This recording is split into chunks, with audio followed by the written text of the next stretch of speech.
Les voy a pedir quienes tengan preguntas, si nos las pueden enviar de una vez, para al finalizar las intervenciones, inmediatamente proceder a resolverlas. Doctor Marco Antonio. Bueno. Muy amable, muchas gracias.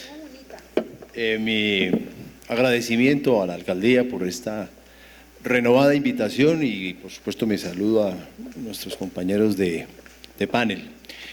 Lo primero que tengo que anotar es que tras escuchar la presentación que hace el doctor Medellín, en adelante lo pensaré 2 veces en decir que yo soy un hombre de principios, porque van a decir que soy un hombre indescifrable y sinuoso, porque eso si son 165 principios y no sé cuántos, tiene toda la razón, además, toda la razón. A ver, de lo que voy a hablar de alguna manera aplica a todos a todas las distintas especialidades: civil, contencioso, penal, entre otras razones porque por formación yo no creo en especialidades procesales. Cuando a mí me dicen es que aquí está el proceso civil, el proceso familia, el proceso contencioso, lo digo en el mayor de los respetos, para mí hay mucho de distorsión. Es como si se nos hubiera olvidado, ahí sí, como dice el doctor Medellín, la simiente, la base. El derecho procesal es uno, que obviamente existen expresiones, procedimientos específicos, unas reglas muy puntuales para X o Y especialidad, o de pronto si acaso, y se puede hablar en Colombia de los estándares probatorios de pronto, pero el derecho procesal es uno. Y digamos, dentro del derecho procesal no hay nada más común a todas las especialidades que el derecho probatorio.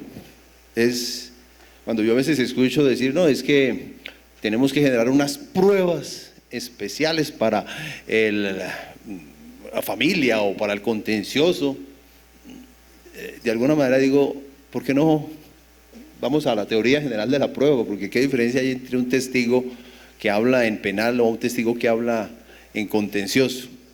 Yo la verdad no logro entender. No, pero es que mis reglas para recepcionarlo son más bonitas. Pues creo que ese no es derecho probatorio, ¿no? A ver, pero el punto al que me voy a referir es uno de esos que a veces genera escozor, y es el tema de estrategia y táctica procesal. ¿Por qué? Específicamente en materia de pruebas. Porque de alguna manera los colombianos, cuando alguien nos dice es que tengo una estrategia en este proceso o táctica, nos suena a marrullero. Este debe ser un abogado marrullero. Si alguien dice tengo una táctica dentro del proceso, ¿quién sabe qué va a sacar de debajo de la manga? Y resulta que, como de alguna manera también lo anunciaba en la presentación el doctor Nissenblatt, hoy por hoy, y yo creo que de antes, pero hoy con mayor razón, no es posible que ningún abogado, ninguna parte en general, vaya a proceso sin previamente diseñar una estrategia y establecer una táctica procesal. Y específicamente en materia probatoria, por supuesto en materia procesal, pero lo que nos interesa, en materia probatoria. No podemos seguir simplemente, dispénseme la expresión, con la escopeta de Fisto, pidiendo una cantidad de pruebas o aportando una cantidad de pruebas sin saber para dónde voy, qué quiero, cómo debo actuar frente a lo que yo persigo, frente a lo que está planteando mi contraparte. Voy a colocarles un simple ejemplo que lo veo en las audiencias, porque llegan las audiencias y como ahora son grabadas, afortunadamente uno ve lo que pasa. A veces el juez en la audiencia dice, bueno, empecemos con los testigos. Abogados, sus testigos. ¿Por cuál empezamos? Doctor, el que usted quiera. Cuando yo escucho, ¿cómo así que el que usted quiera? Es que, por ejemplo, la introducción de los testigos debe responder a una táctica que yo tengo, porque si a través de los testigos lo que yo quiero es llevarle al juez el conocimiento de unos determinados hechos, entonces yo tengo que de alguna manera establecer previamente cómo quiero que el juez se acerque a esos hechos. En general, a nosotros los abogados, los códigos nos ofrecen un conjunto de pruebas, de medios probatorios, que el testimonio, que el documento, que el juramento, etcétera. Pero para que nosotros los usemos de acuerdo a una estrategia, es decir, de acuerdo a un plan que yo trabajo o prediseño de manera general con el propósito de obtener un determinado resultado. Y por supuesto, una actividad probatoria que tendré que desplegar en orden a cumplir esa estrategia. Es que el concepto de estrategia y de táctica no son solamente conceptos que se aplican en la milicia. Ustedes los manejan a nivel de empresas. Toda empresa tiene una estrategia, toda empresa tiene unas tácticas. Nosotros creemos que esas son materias ajenas a nosotros. Por ejemplo, cuando los códigos dicen pruebas extraprocesales, como decía el doctor Natán, un momentico, es que yo comienzo a asegurar pruebas, porque las pruebas extraprocesales son mecanismos de aseguramiento de prueba. ¿Por qué voy a asegurar la prueba de esta manera? ¿O por qué necesito asegurarla? A veces cuando les digo, mire, con el Código General del Proceso una persona puede entrar aportando el dictamen pericial, que también lo puede hacer en el contencioso administrativo. Lo que pasa es que lo digo con el mayor de los respetos, que pena, doctor, pero la prueba peor diseñada en el CEPACA es la prueba pericial. O sea, yo no sé cómo diseñaron esa prueba, la verdad, y le he preguntado a los tribunales, le dijeron, ¿ustedes qué estaban soñando? O sea, esa es una prueba, la mejor reforma a la justicia que le podrían hacer a la justicia al contencioso es derogas el artículo tal, punto. Eso arreglaría una cantidad de procesos. Entonces, yo puedo en un proceso, y eso podría ser en el contencioso, puede ser en civil, puede ser en laboral, en fin, yo aporto mi dictamen pericial, yo aporto todos los documentos que tenga en mi poder, con derecho de petición obtengo los documentos que no tengo, hago juramento estimatorio en cuanto a cuáles son los perjuicios, puedo llevar a mi oficina de abogado a todos los testigos y hablar con ellos, y ahí mismo en mi oficina de abogados recibirles el testimonio como si fuera el juez el que estuviera preguntando. Lo único que no hago es juramento, pues por razones obvias, pero tomo bajo las reglas del testimonio. Luego a mi demanda van los testimonios, va el juramento, va el dictamen, y si necesito un dictamen de un especialista, también aporto el dictamen de especialista. Si necesito para cuantificar unos perjuicios, de una vez le aporto el dictamen de ese calculista actuarial, no sé.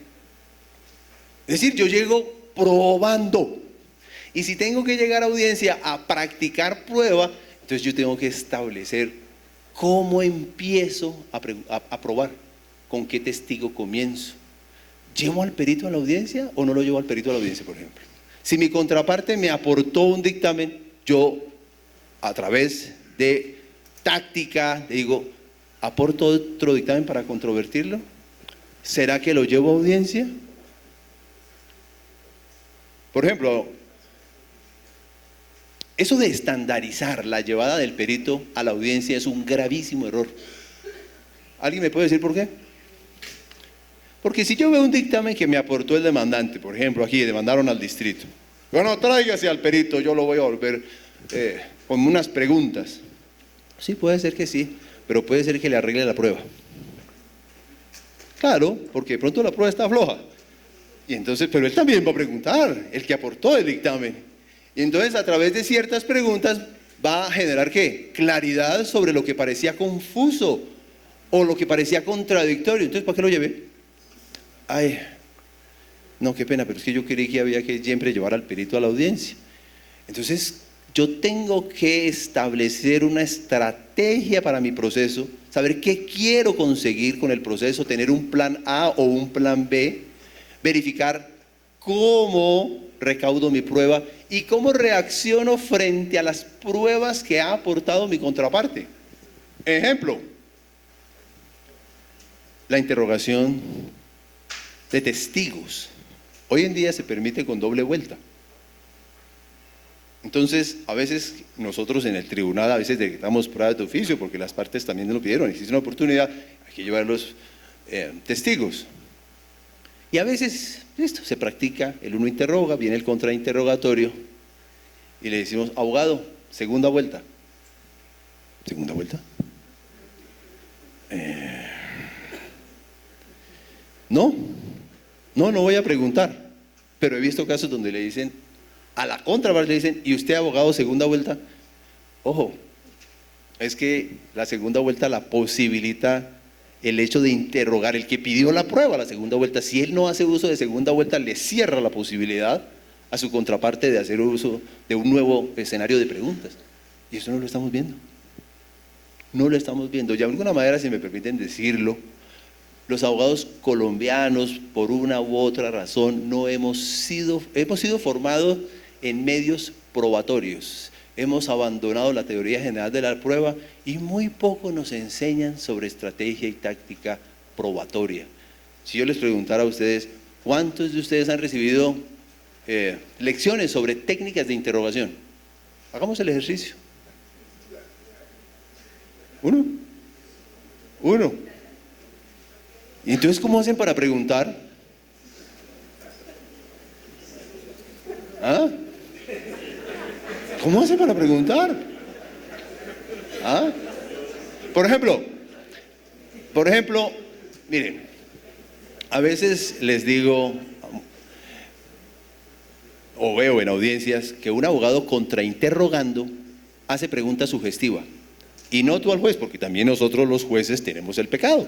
Entonces, el abogado que contrainterroga hace una pregunta sugestiva y el juez se la rechazó. Están prohibidas las preguntas sugestivas.